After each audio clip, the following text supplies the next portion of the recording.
저희 집에 진돗개 한 마리를 키우고 있습니다. 네, 진돗개라서 그런지 참 똑똑하고 주인에 대한 충성심이 정말 대단한 것 같습니다. 아파트에 이렇게 차가 들어오면 차가 들어왔습니다. 알림 메시지가 들리면 그때부터 이제 아빠가 왔다고 낑낑대기 시작합니다. 그리고 현관 물소리가 들리면 후다닥 앞으로 나가서 아빠에게 자기가 가장 좋아하는 인형을 물고 가가지고 꼬리를 흔들면서 아주 격렬하게 아빠를 반깁니다. 이렇게 꼬리를 흔들며 한결같이 그 주인을 신뢰하며 믿고 따르는 모습을 보면 영혼이 없어 멸망하는 짐승도 저렇게까지 주인을 신뢰하고 주인을 따르며 기대하며 이렇게 나아가는데, 하물며 나의 주인이신 하나님에 대해서 내가 저렇게까지 주님을 기대하며 저렇게까지 주님을 기뻐하며 그렇게 살아가고 있을까라는 도전을 받을 때가 참 많이 있습니다.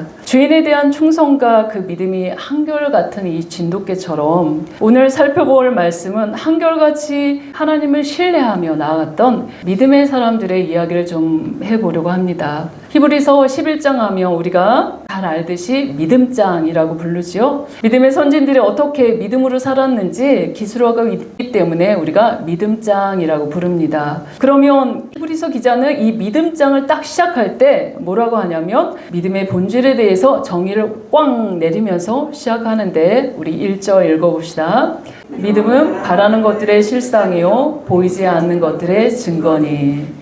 본문은 전형적인 히브리 문학의 표현으로 믿음은 바라는 것들의 실상이다 꽝 하고 보이지 않는 것들의 증거니 라고 병행구로서 이 두 절은 서로 다른 뜻을 말하는 것이 아니라 한 가지 뜻을 강조하고 있다는 것을 알 수 있습니다.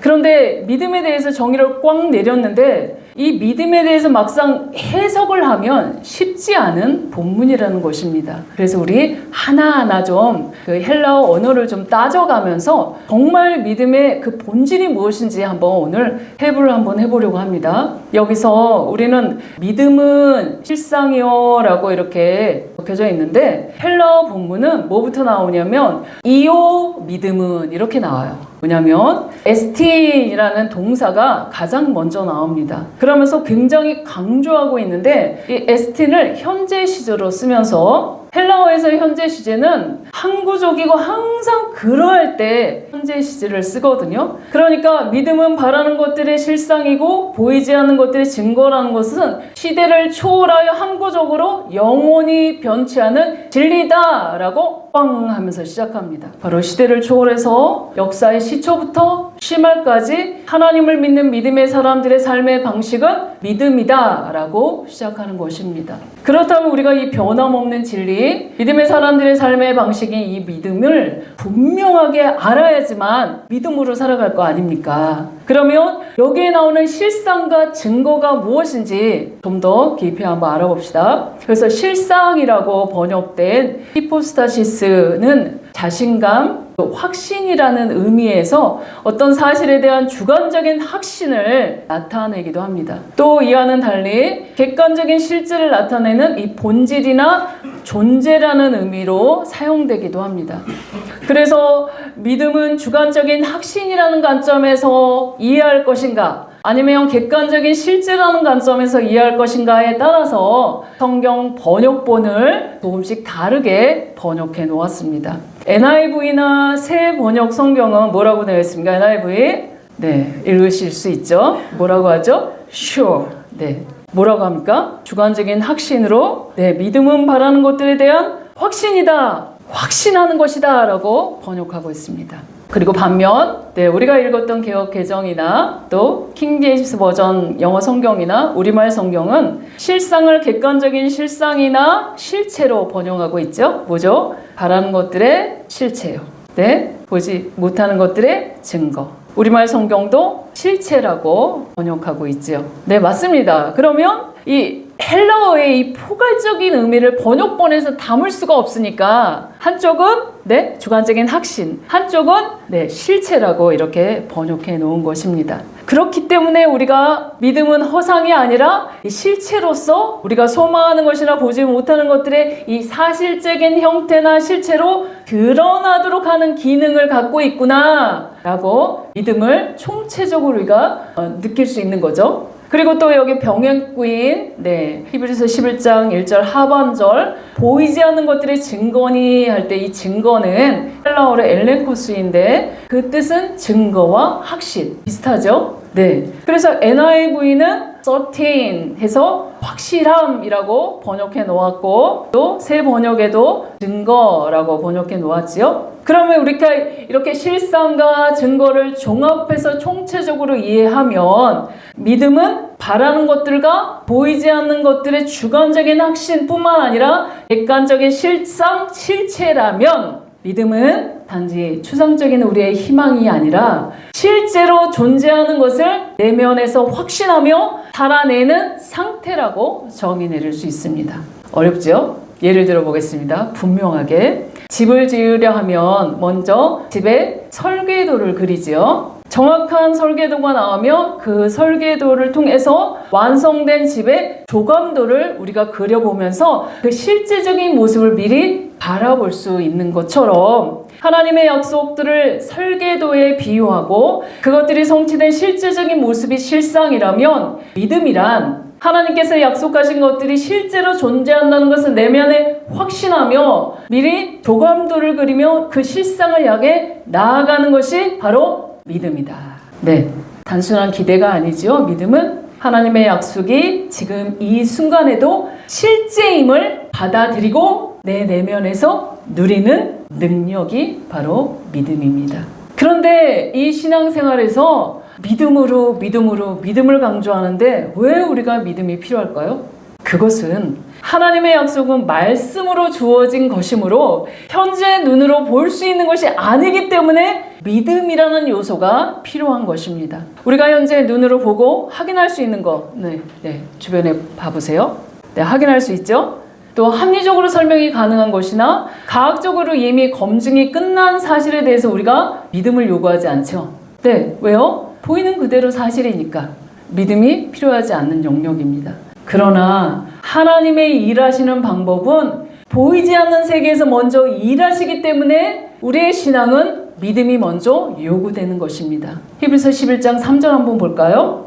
가시적인 세계에서 보여지기 전에는 보이지 않는 하나님의 말씀이 기초가 된다라고 이렇게 말씀하고 있습니다. 같이 한번 읽어봅시다. 믿음으로 모든 세계가 하나님의 말씀으로 지어진 줄을 우리가 아나니 보이는 것은 나타난 것으로 말미암아 된 것이 아니니라. 네, 창세기 1장에 보면 하나님께서 말씀으로 천지를 창조하신 내용이 나오죠. 하나님은 영이시니 보이지 않습니다. 다만 말씀으로 말하심으로 그 실체를 드러내십니다. 빛이 있으라라고 말씀하시니 가시적인 빛이 생겨나게 되는 것들을 필두로 보이지 않는 말씀으로 보이는 세계를 하나씩 창조해 나가시는 것을 볼 수 있습니다. 그렇게 보이는 모든 세계는 보이지 않는 하나님의 말씀에서 비롯되었다라고 선언하시면서 시작하고 있는 것입니다. 하나님께서 말씀하시고 그것이 실체가 되도록 확신하신 말씀의 결과 모든 세계가 그대로 되어진 것. 이것이 하나님의 일하는 방식입니다. 무슨 방식이죠? 믿음의 방식이라는 거죠. 하나님의 형상을 닮은 하나님의 자녀들, 우리 믿음의 사람들의 특징이 바로 보이지 않는 하나님의 말씀에 대한 그 신뢰와 하나님이 말씀하셨다면 그것이 그대로 이루어진다는 확신을 가지고 있는 사람들이 믿음의 사람들이다. 그러기에 보이지 않는 하나님의 말씀에 대한 현재의 나의 태도가 나의 영원한 삶을 결정짓게 하는 태도다라고 말하고 있는 것입니다. 저와 여러분은 어떻습니까? 보이지 않는 하나님의 약속을 존재하는 사실로 확신하며 살아가십니까? 아니면 보이지 않기 때문에 이리 흔들리고 저리 흔들리고 요동치며 살아가고 있습니까? 우리가 아직 경험하지 않은 미지의 영역에 대해서 하나님의 말씀을 신뢰하고 소망하며 인내로서 이루어지기 위해서 우리가 담대하게 나아가는 것, 그것이 바로 하나님께서 요구하시는, 하나님이 기뻐하시는 믿음입니다. 그렇게 우리가 이 자리에 이렇게 예배자로 그 하나님을 소망하며 나와서 그 하나님을 갈망하는 것입니다. 그렇게 우리가 보이지 않는 이 상황에서 하나님이 보이시지 않으니까 없는 것처럼 느껴져서는 안 된다는 거죠. 우리나라 민족이 지금 건국 이래에 엄청난 위기 상황이죠. 그래서 불안과 염려가 계속되는 이 상황을 보며 요동치는 것이 아니라 하나님의 말씀을 더 신뢰하며 이 상황을 뛰어넘기를 하나님 원하십니다. 시편 112장 7절에 뭐라고 적혀 있습니까? 그는 흉한 소문을 두려워하지 아니하며 여호와를 의뢰하고 그의 마음을 굳게 정하였도다. 흉한 소문과 두려운 소문들은 역사 이래 아담이 범죄한 이래로 계속해서 지금 현재까지 인류를 괴롭히는 그런 두려움입니다. 언제나 그 소문은 흉흉하고 답답해서 두려움 가운데 우리가 벌벌 떨 수밖에 없습니다. 하지만 역사를 주관하시는 하나님께서 혼돈과 공허를 품고 거기에서 말씀하심으로 창조의 역사를 일으켰던 것처럼 우리는 그 하나님을 신뢰하며 이 혼돈과 이 공허함을 하나님의 말씀으로 질서 있게 정돈시킬 것을 믿고 나아가는 것입니다. 시편 37장 7절에 뭐라고 말씀하십니까? 여호와 앞에 잠잠하고 참고 기다리라. 자기 길이 형통하며 악한 길을 이루는 자 때문에 불평하지 말지어다. 우리의 태도는 뭐라고요? 잠잠하고 참고 하나님이 하실 것을 기다리라 라고 말씀하십니다. 왜냐하면 시편 37장 9절에 진실로 악을 행하는 자들은 끊어질 것이나 여호와를 소망하는 자들은 땅을 차지하리로다 분명하게 약속하셨기 때문에 그렇습니다. 그래서 하나님은 요구하시는 게 무엇입니까? 그 하나님을 신뢰하는 것. 하나님 말씀하셨으면 그것이 실제라는 것을 믿고 마음의 확신을 가지고 그 실제를 내 마음속에 조감도를 가지고 그대로 이루실 것을 믿고 인내하며 나아가는 것이 믿음의 여정이고, 그런 나의 현재의 태도가 내 현재의 나의 삶을 결정하고 영원토록의 나의 삶을 결정하는 그런 요인이 가장 중요한 키가 이 하나님에 대한 말씀에 대한 믿음입니다. 그렇게 믿음으로 살아갈 때 하나님께서 인정하신다라고 말씀하시는데, 히브리서 11장 2절 같이 한번 읽어봅시다. 선진들이 이로써 증거를 얻었느니라. 네, 여기 증거하면 우리 1절에 나온 증거 그거 아니야? 증거나 확신. 그런데 헬라어로는 그 1절에 번역된 엘렌코스가 아니고 전혀 다른 마르티레오라는 과거 수동태형으로 적혀 있습니다. 신적 수동태로서 늘 하나님이 올 때는 능동태로 기록하지만 사람이 주어일 때는 수동태로 기록되어 있습니다. 이것은 바로 하나님께로부터서 인정함을 받았다라는 뜻입니다. 바로 선진들이 스스로 나는 믿음이 있는 사람이야, 나는 신앙이 좋은 사람이야 라고 주장한 것이 아니라 하나님께서 그들의 신앙을 보시고 인정해 주셨다. 그래서 그들은 하나님의 인정을 받은 자들이다 라는 뜻입니다. 믿음은 바라는 것들의 실상이고 보지 못하는 것들의 증거라는 것들을 확신하며 살았던 자들은 하나님의 인정을 받은 자들이다. 대표적으로 우리 아벨과 에녹을 한번 살펴봅시다. 히브리서 11장 4절을 보면 하나님은 아벨의 믿음을 인정해 주십니다. 4절 읽어봅시다. 믿음으로 아벨은 가인보다 더 나은 제사를 하나님께 드림으로 의로운 자라 하시는 증거를 얻었으니 하나님이 그 예물에 대하여 증언하심이라. 그가 죽었으나 그 믿음으로써 지금 말하느니라. 아벨은 믿음으로 가인보다 더 나은 제사를 하나님 앞에 드림으로 의로운 자라 하나님의 인정을 받았습니다. 그러나 그가 당대에 살았을 때는 자신의 믿음의 행위로 인하여 고난을 받고 가인에게 죽임을 당했지요. 하나님께서 기뻐하시는 희생 제사를 드리고도 고난받고 순교당하는 순교자의 표상이라 할 수 있습니다. 아벨은 육체적인 고난과 죽음으로써 이 세상에서는 비록 실패자인 것처럼 허무하게 죽어갔지만 하나님 앞에서는 진정한 승리자로 순교자의 표상으로 믿음의 그 거목들의 첫 번째 반열에 들었다라고 성경은 기록하고 있습니다. 그가 죽었으나 그 믿음으로써 지금도 하나님 앞에 여전히 살아서 그의 믿음을 증거하고 있다라고 성경은 말하고 있는 것입니다. 하나님 나라 믿음의 전당에서는 지금 이 땅에 살아가는 것이 영원토록 살아가기 때문에 이 땅에서 행한 우리의 믿음의 행위가 영원토록 하나님의 인정을 받고 살아간다라고 말씀하고 있는 것입니다. 또한 히브리서 11장 5절에 보면 하나님의 에녹의 믿음도 인정해 주시는데 5절 읽어봅시다. 믿음으로 에녹은 죽음을 보지 않고 옮겨졌으니 하나님이 그를 옮기심으로 다시 보이지 아니하였느니라. 그는 옮겨지기 전에 하나님을 기쁘시게 하는 자라는 증거를 받았느니라.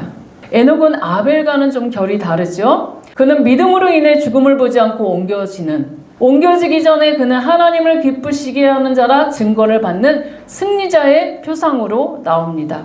아벨과 에녹의 믿음을 통해서 믿음의 사람들의 특징을 우리가 요약할 수 있죠. 믿음의 삶에는 환난과 승리가 모두 동반되고 있다는 사실입니다. 고난 중에 있어도 승리하는 중에 있어도 믿음의 선진들은 하나님의 말씀을 신뢰하며 믿음으로 인해 하나님께로부터 의로운 자라 인정을 받고 하나님을 기쁘시게 하는 자라 인정함을 받았다라고 기록하고 있는 것입니다. 그러므로 저와 여러분도 고난 중에 있든지 승리하는 중에 있든지 좌절하거나 또 교만하거나 허세를 떠는 것이 아니라 어떠한 상황 속에서도 하나님의 약속을 굳게 믿고 그분을 신뢰하며 살아감으로 하나님의 인정함을 받는 믿음의 사람들이 다 되시기를 주의 이름으로 소망합니다.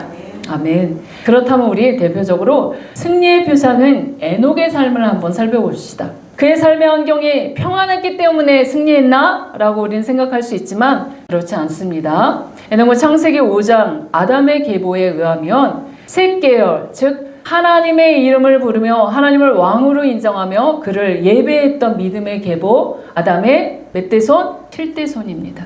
그리고 그도 65세까지는 저와 여러분처럼 그냥 하나님을 예배하며 평범하게 살았던 인물입니다. 하지만 결정적으로 그가 65세 때 그 아들 무두셀라를 낳고 난 다음에 그의 인생의 터닝 포인트, 전환점을 맞게 되는데요. 그 이후로 죽을 때까지 300년 동안 하나님과 동행하며 하나님을 기쁘시게 하는 믿음의 사람이다라고 평가합니다.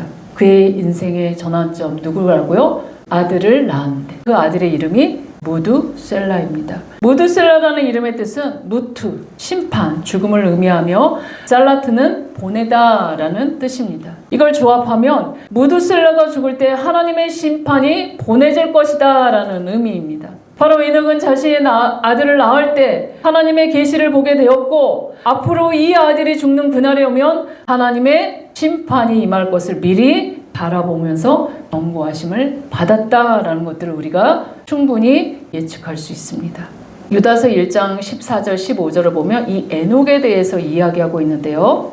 아담의 7대손 에녹이 이 사람에 대하여도 예언하여 이르되 보라 주께서 그 수만의 거룩한 자와 함께 임하셨나니 이는 못사람을 심판하사 모든 경건하지 않은 자가 경건하지 않게 행한 모든 경건하지 않은 일과 또 경건하지 않는 죄인들이 주를 거슬러한 모든 완악한 말로 말미암아 그들을 정죄하려 하심이라 하였느니라 라고 기록되어 있습니다. 에녹이 하나님과 동행하게 된 결정적인 계기는 바로 장차 일어날 일에 대한 경고하심을 받고 포악과 강포를 행하는 죄인들이 받을 경건하지 않은 자들이 받을 이 심판에 대해서 깨달았기 때문이다 라고 성경은 부연 설명하고 있는 것입니다. 그렇다면 이 에녹이 보았던 그것들이 실제로 성취되었나요? 우리 성경을 확인해 봅시다. 역사 가운데 그 일이 어떻게 성취되었는지 아담 타락 이후에 성경에 나와 있는 이 믿음의 조상들 그분들의 연수를 계산하면 에녹은 아담 타락 후 687년째에 태어난 인물입니다. 그리고 그가 969세를 살았으니 두 개를 더하면 1656년에 무두셀라가 죽었다라는 것들을 이렇게 계산할 수 있습니다. 무두셀라가 죽은 해, 이게 1656년 맞나요? 687 더하기 969 맞나요? 정확하게 1656년. 정확하게 노아 홍수. 노아 600세 되었을 때 홍수가 일어났죠? 이 노아의 연수랑 계산하면 정확하게 노아의 홍수가 일어난 해입니다. 세상은 물로 심판을 받게 되었습니다. 그러나 하나님의 계시의 말씀을 깨닫고 이 장차 일어난 일들에 대해서 믿음의 눈으로 실제로 일어날 것을 확신하고 하나님과 동행하며 살다가 에녹이 죽음을 보지 않고 몸이 변화되어 하늘로 올리어졌다라고 성경은 기록하고 있습니다. 그럼 그의 삶을 통해서 하나님을 기쁘시게 하는 자라는 그 하나님의 인정을 받고 있는 것입니다. 이렇게 에녹은 노아 홍수 심판 전에 죽음을 보지 않고 옮기심을 받은 것이 장차 앞으로 일어날 일에 대해서 경고하심을 받은 거잖아요. 그런데 우리도 이 에녹을 보면 다시 오실 그 예수님의 그 재림에 대한 힌트를 주기 때문에 우리도 경고하심을 받아야 된다라고 말씀하고 있습니다. 심판 전에 경고하심을 받은 에녹이 늘 하나님과 깨어 동행함으로 살았기 때문에 심판 전에 그가 옹기우심을 받은 것처럼 장차 이 세상의 심판이 임하기 전에 하나님과 늘 깨어 동행하며 경건하게 살아가는 자를 하나님께서 옮기실 것이다 라고 성경에 또 그렇게 약속하셨기 때문에 그렇습니다. 마태복음 24장은 바로 우리가 이 땅에서 저 하늘나라로 이사가는 재림장이죠. 마태복음 24장 40절에서 41절 같이 한번 읽어봅시다. 그때 두 사람이 밭에 있음에 한 사람은 데려가고 한 사람은 버려둠을 당할 것이요 두 여자가 맷돌질을 하고 있음에 한 사람은 데려가고 한 사람은 버려둠을 당할 것이니라. 재림에 대해서 말씀하고 있죠. 경건한 자는 하나님이 데려가심을 이루실 거고 경건하지 않은 자는 버려둠을 당할 것이다 라고 말씀하고 있습니다. 또 고린도전서 15장도 재림장이죠. 15장 51절에 보면 같이 한번 읽어봅시다. 보라 내가 너희에게 비밀을 말하노니 우리가 다 잠잘 것이 아니요 마지막 나팔의 순식간에 호련히 다 변하리니. 경건한 자를 세상 끝날 예수님이 재림하시는 그날 천군 천사가 나팔 부는 그 순간에 호련히 변화되어 공중에서 주를 맞이할 것이다. 그런데 이건 비밀이야. 그런데 비밀인데 우리에게는 알려주셔. 그렇기 때문에 하나님께서 너희는 깨어있으라 라고 말씀하신 거죠. 깨어있으면 그날과 그 시는 정확하게 알 수 없지만 그 시대적인 상황들에 뭔가 임박한 그때인 것 같아 라고 이렇게 느낄 수 있는 거죠. 그래서 늘 경성하면서 하나님 앞에 이렇게 깨어서 동행하는 자, 바로 예수님이 재림하시기 전에 에녹처럼 살아가야 될 믿음의 표상에 대해서 말씀하고 있습니다. 저와 여러분은 어떻습니까? 주님 다시 오신다. 이 재림은 약속하셨는데 우리 그 주님을 기다리며 깨어서 경성하며 경건하게 살고 있나요? 아니면 홍수 전에 노아가 방주에 들어가는 날까지 사람들이 먹고 마시고 시집가고 장가가고 이 땅의 것만 추구하며 살다가 홍수 심판이 나서 멸망당하는 그때까지 깨닫지 못하고 그렇게 살아가다가 영원히 심판당하는 그런 사람의 처지에 놓여 있습니까? 주의 말씀이 진리임을 믿고 확신한다면 깨어 주님과 동행함으로 그 주님의 재림을 늘 우리 장군이처럼 기뻐하고 기대하며 어떻게 해야 합니까? 준비해야 되겠죠. 그리고 그와 함께하는 것을 즐거워하고 이것이 재림에 대한 우리의 태도이죠. 히브리서 11장 6절에 의하면 이러한 하나님을 기쁘시게 하는 자, 이 믿음의 사람들의 두 가지 분명한 태도가 있습니다. 6절 같이 한번 읽어봅시다. 믿음이 없이는 하나님을 기쁘시게 하지 못하나니 하나님께 나아가는 자는 반드시 그가 계신 것과 또한 그가 자기를 찾는 자들에게 상 주시는 이심을 믿어야 할지니라. 믿음의 사람들 첫 번째 뭐죠? 그가 계신 것. 그는 누구죠? 하나님이 살아 계신 것을 분명하게 믿었다라고 말씀하십니다. 이 세상 모든 것들을 창조하시고 주관하시고 실제적인 역사를 핸들링하고 계시는 그 살아계신 하나님을 분명하게 믿고 나갔다라고 말씀하시죠. 프란시스 세퍼라는 분의 이 고백은 뭐라고 하냐면 실제적으로 거기 계시며 말씀하시는 하나님 그분을 항상 인식하고 살아야 된다라고 말씀하십니다. 지금 이 시간 우리가 예배드리고 있죠. 주님이 어디 계십니까? 여기 계시며 말씀하신 하나님이 임재하십니다. 왜냐하면 두세 사람이 내 이름으로 모인 곳에 나도 너희와 함께한다 라고 말씀하시기 때문에 우리 가운데 지금 운행하고 계시는 것입니다. 그런데 우리가 항상 기도할 때 정말 우리 자녀들이 하나님을 인격적으로 좀 만날 수 있도록 주님 하면서 우리가 기도하잖아요. 그런데 하나님을 인격적으로 만난다는 것은 바로 우리가 현재 하나님을 인격적으로 의식하며 그분을 인정해 드리는 그 시점부터 우리가 그분을 인격적으로 만나게 되는 것입니다. 무엇이 먼저라고요? 하나님 늘 여기 계시고 말씀하시는 하나님이기 때문에 내가 그분을 인격적으로 의식하면서 그분을 인정해 드리는 시점부터 내가 인격적으로 그분을 만나는 시점이 된다는 것이죠. 그래서 무엇이 먼저입니까? 우리의 의지로 하나님을 인정해 드리는 것. 그게 바로 인격적인 만남의 시작인 것입니다. 그런데 어리석은 사람들은 그 마음에 이르게 하나님 없다라고 이야기하죠. 제가 중학교 때 사귄 친구가 지금 이 평택에 살고 있습니다. 전도하기 원해서 매번 복음을 전하지요. 그리고 좋은 소식도 알려주고 또 설교 링크도 걸어주고 그러면서 기회가 되면 예수님에 대해서 전하기도 하고 그랬지만 죽음 이후에 대한 영원한 심판이 있을 것을 이야기할 때 그건 죽어봐야 알지. 너는 어려서부터 교회 다녔기 때문에 믿어질지 모르지만 나는 하나님을 믿고 싶어도 도무지 믿어지지 않는다라고 그렇게 고백을 하더라고요. 아하, 하나님 살아계신 것은 의지적으로 믿고 싶어서 그렇게 될 영역이 아니구나. 그분이 믿도록 우리에게 은혜를 베풀어 주셔야 이 영역도 되는구나.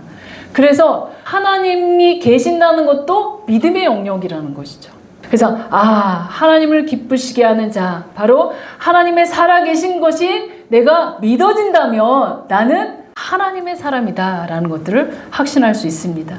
그러나 불신자들은 하나님이 계신 것을 나에게 보여줘봐, 그럼 믿을게 라고 말하지만 성경은 하나님에 대한 존재를 증명하려고 시도하지 않습니다. 바로 나는 있다라는 것들을 선언하고 시작합니다. 그것을 너희들이 믿음으로 받아들여라. 내가 시퍼렇게 살아있는 그 하나님이라는 것을 너희들이 먼저 믿음으로 반응해라. 믿음으로 반응할 때 거기에 믿음이 더해지는 방식이 바로 하나님의 일하시는 방식입니다.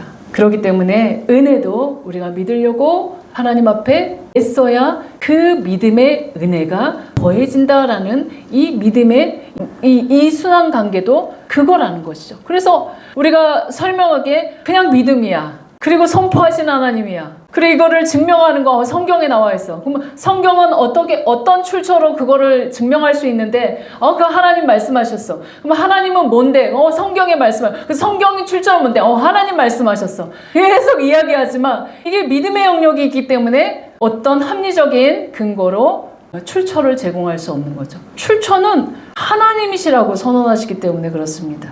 근데 둘째로 이 하나님의 살아계심을 우리가 믿는다면, 그리고 반드시 믿어야 될 건 뭐냐면 자기를 찾는 자들에게 상 주시는 이심을 믿어야 한다는 거죠. 여기서 상 주신다는 것은 미스타 포도테스라는 말로 경건한 삶에 대한 보상을 해준다는 의미입니다. 바로 우리 아까 에녹 살펴봤죠? 에녹은 셋 계열의 아담의 7대 손이었잖아요. 당시 가인 계열을 보면 아주 제약이 간영했던 시대라는 걸 알 수 있습니다. 같이 살아가고 있었기 때문에요.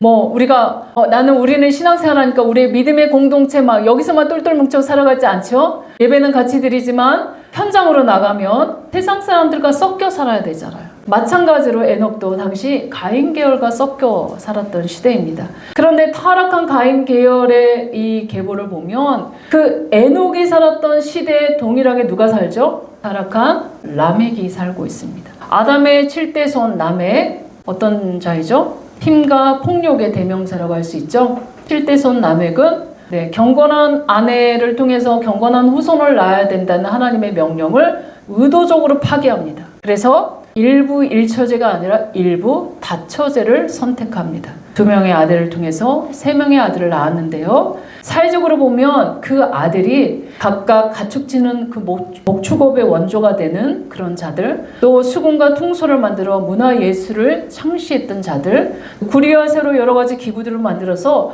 사회 발전의 이 공업의 원조가 되어서 문명을 발전시키고 사회에 크게 이바지했던 사람들임을 알 수 있습니다. 소위 지금 현재 그 언어로 다시 환원하자면 학벌도 좋고 스펙이나 능력 면에서 결코 뒤지지 않은 그런 사람이다라고 말하고 있는 것입니다. 그러나 라멕은 남부러울 것이 없는 이 자녀와 한 명도 부족해 2명의 아내를 두었지만 그는 자신의 상처, 조금만 상처받으면 사람을 죽여버리고 그 마음이 조금 상하면 죽여버리는 살인과 폭력으로 그렇게 살아갔던 그런 그 시대의 이 포악한 삶의 대명사입니다. 그가 하나님이 없으니 너무나 두려운 거죠. 너무나 마음이 상하고 가축이 많아져서 부유해져도 만족이 없고 마음이 불안하여 늘 음악 치료를 받는다 해도 불안함과 마음의 상함이 해결이 안 되고 구리아세로 청동기 문명, 철기 문명을 이어서 아예 양육각시, 포악과 강포로 나를 건드려 다 죽었어 하면서 지배하는 가인 계열의 그 포악한 제국의 그런 표상으로 그려지고 있습니다. 이렇게 에녹은 이런 악이 가득한 어두운 시대를 살았지만 결코 죄로 물들지 않고 경건하게 하나님의 뜻을 따랐던 하나님께서 반드시 그 경건한 자들에게 상 주시는 이심을 보상해 주시는 분임을 확신하고 나아갔기 때문에 그렇게 살아갈 수 있었다라고 성경은 이야기하고 있습니다. 그런데 하나님이 보상해 주시는 이 상이 무엇일까요? 로마서 8장 32절 봅시다. 자기 아들을 아끼지 아니하시고 우리 모든 사람을 위하여 내주신 이가 어찌 그 아들과 함께 모든 것을 우리에게 주시지 아니하겠느냐. 그 아들 예수 그리스도 성자 예수님과 함께 무엇을 준다고요? 일부가 아니라 모든 것을 아낌없이 주시는 그 보상이다 라고 말씀하고 있습니다. 에베소서 1장 3절에 보면 찬송하리로다 하나님 곧 우리 주 예수 그리스도의 아버지께서 그리스도 안에서 하늘에 속한 모든 신령한 복을 우리에게 주시되 여기서도 일부나 조금이라고 말하지 않고 하늘에 속한 모든 신령한 복을 보상으로 주신다 라고 말씀하십니다. 하나님은 우리가 그분을 위해서 우리가 일한 공로나 자격 때문에 이렇게 주시는 것이 아니라 그냥 그의 자녀이기 때문에 그를 찾는 자들에게 경건하게 살려고 애쓰는 자들에게 넘치도록 모든 좋은 것을 보상해 주시기를 기뻐하신다라고 말씀하고 있는 것입니다. 그리고 하나님이 주신 최고의 보상은 무엇이냐면 하나님 자신을 통째로 주시는 것입니다. 창세기 15장에 보면 믿음의 조상 아브라함이 나오죠. 아브라함에게 무슨 보상을 이야기하시냐면 아브라함아 나는 너의 지극히 큰 상급이다. 지극히 큰 보상이다 라고 하나님 자신을 통째로 아브라함에게 주십니다. 바로 예수 그리스도를 믿음으로 고백할 때 우리 안에 누구를 통째로 주십니까? 성령 하나님을 통째로 우리에게 주시는 이게 하나님의 믿음의 사람에 대한 이 보상이라는 것이죠. 누가복음 11장 13절 한번 읽어봅시다. 너희가 악할지라도 좋은 것을 자식에게 줄 줄 알거든 하물며 너희 하늘 아버지께서 구하는 자에게 성령을 주시지 않겠느냐. 좋은 것이 뭐라고요? 하나님을 통째로 성령 하나님을 통째로 우리에게 주신다. 이게 너희의 보상이다 라고 말씀하십니다. 그런데 믿음이 없는 사람은 보이지도 않는 그 하나님을 보상으로 주는 거 그거보다는 좀 돈 이런 명예 이런 보이는 것에 대한 보상을 우리는 원하지만 하나님 천지와 우주와 만물을 지으신 그 하나님을 통째로 주신다는 거 온갖 보아들은 그냥 덤으로 온다는 얘기죠. 믿어지십니까? 이렇게 하나님이 우리에게 주실 것은 그냥 아낌없이 주고 싶다라고 말씀하고 있는 것입니다. 그래서 성령님은 우리에게 임재하셔서 우리가 그 성령님을 인격적으로 모셔드릴 때 성령님 말씀을 읽을 때 그가 깨닫게 하시고 말씀을 들을 때 우리에게 들을 길을 허락하여 주시고 그 말씀 안에서 확신을 얻고 그게 실체라는 것을 우리의 마음 가운데 조감들을 그리게 하시고 그 실체가 이루어질 때까지 우리를 이끌고 가시는 거. 그러니까 다윗의 고백처럼 여호와는 나의 목자시니 내가 부족함이 없다. 때마다 일마다 필요할 때마다 사랑 붙이시고 공급하시고 풍성하게 채워주시기 때문에 여호와는 나의 목자시니 부족함이 없다라는 고백을 할 수 있는 것입니다. 이게 믿음의 사람의 삶의 패턴입니다. 이제 말씀 맺겠습니다. 하나님을 기쁘시게 하는 자 뭐라고요? 믿음의 사람이다. 그런데 그 믿음의 사람은 하나님이 살아계신 것과 경건하게 살아가는 것에 대한 완전한 보상, 하나님을 통째로 주신다라는 이 보상해 주시는 분이라는 것을 확실하게 믿는 것. 이럴 때 하나님이 기쁘시게 여기는 사람이다. 인정함을 받게 되는 것입니다.